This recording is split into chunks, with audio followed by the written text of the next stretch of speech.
Now, I was looking at your quilts, and I'm not an expert, but to me they look all African American. So funny. Is that true? It's a quick study. Frank, you're really quick study. That's what I keep telling people. Yeah. So is that true? Are they all African American? They are. And what about that quilt there in the corner there? What can you tell me about it? Mississippi origin. How do you know it's Mississippi origin? I know from the person I got it from. Oh, okay. Tell me where it's from. And they had a Mississippi accent. This came out of Athens, Georgia. It was collected in Athens, Okay, Georgia. so this is Greek here. Yep, that's collected from Tennessee. Real wonderful one over there. So the bright orangey one, that's from Tennessee? Yep. Okay. So this came out of a collection in Tennessee, and it's a great quilt. Now, is there when you say it's African American, is there something about the technique, the style, the material? How would I know it was African American with just looking at it? Okay. What are some of the clues? All right, I'll give you some clues. So here's the quilt that's Amish. Okay, so this is an Amish quilt. Yeah. So it looks a lot more disciplined and tight. It's very disciplined.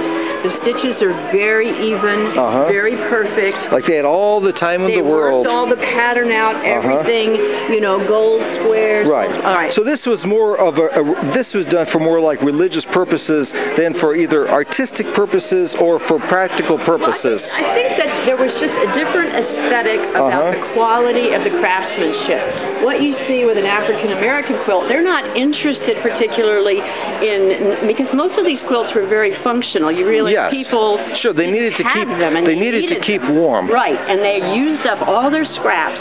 Sometimes they made them in a hurry because winter was coming. So the stitches are big, and if you don't have enough of that, then you just, or maybe it's left over and it was that shape from something you made previously, and you just use this strip and this strip, and then you, I need a little blue here. So you can see how this is so spontaneous.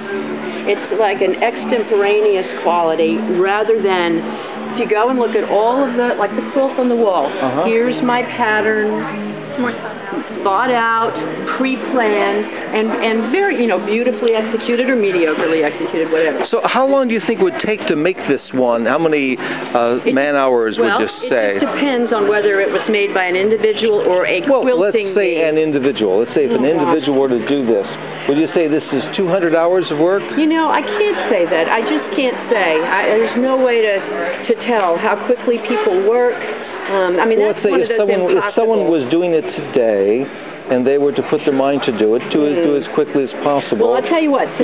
Like I would think something like this. This is just going to take forever. It's going to take a while. Well, with the real tight stitching, the discipline they have there, everything has got to be just so. So obviously it's going to take forever. It looks like winter was coming on, and they better do something to get warm. But it is hand-pieced. It's hand-pieced and hand-quilted. So they didn't get the machine out and go, let me sew all these squares together. That's so how old is it? How old is this piece? This is probably 1950. 1950. Okay. Vintage, not antique. Okay. Well, great. Well, let me get. The colors are so good. Well, let me get a shot of you over here, kind of looking at like the price.